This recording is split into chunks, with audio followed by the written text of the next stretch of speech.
ಕೂಡಿ ಬಾಳಿದರೆ ಸ್ವರ್ಗ ಸುಖ ಅಂತ ಹೇಳಿ.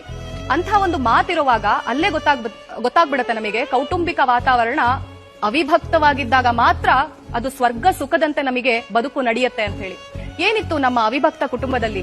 ಅಮ್ಮನ ಕೈ ತುತ್ತಿತ್ತು, ಅಪ್ಪನ ಶಿಸ್ತಿತ್ತು, ಅಜ್ಜನ ಜವಾಬ್ದಾರಿ ಇತ್ತು, ಅಜ್ಜಿಯ ಕಾಗಕ್ಕನ ಗುಬ್ಬಕ್ಕನ ಕಥೆ ಇತ್ತು, ಅದರೊಟ್ಟಿಗೆ ರಾಮಾಯಣ ಮಹಾಭಾರತ ಭಾಗವತದಂತಹ ಕಥೆ ಇತ್ತು. ಚಿಕ್ಕಮ್ಮನ ಕೈ ತುತ್ತು, ಅದ್ರ ಜೊತೆಗೆ ಮುದ್ದಾಟ ಓಡಾಟ ಇತ್ತು. ಚಿಕ್ಕಪ್ಪ ಊರೆಲ್ಲ ಓಡಾಡಿಸ್ಕೊಂಡ್ ಬರ್ತಾ ಇದ್ರು.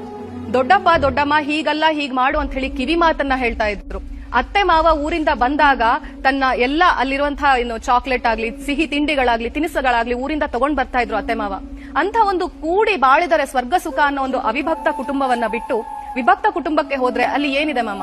ಇಲ್ಲಿ ನಂಬಿಕೆಯ ಸೌಧ ಇತ್ತು, ಪ್ರೀತಿ ಇತ್ತು, ವಿಶ್ವಾಸ ಇತ್ತು, ಗೆಲುವು ಇತ್ತು.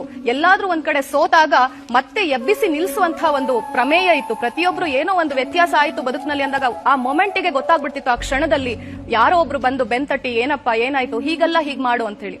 ಇವತ್ತು ಅವಿಭಕ್ತ ಕುಟುಂಬದಲ್ಲಿ ಖಾಸಗಿತನ, ಪ್ರೈವೇಸಿ ಅನ್ನೋ ಒಂದು ನಿಟ್ಟಿನಲ್ಲಿ ಎಲ್ಲರೂ ಒಬ್ರಿಗೊಬ್ರಿಗೆ ದೂರ ಆಗೋಗ್ತಾ ಇದೀವಿ.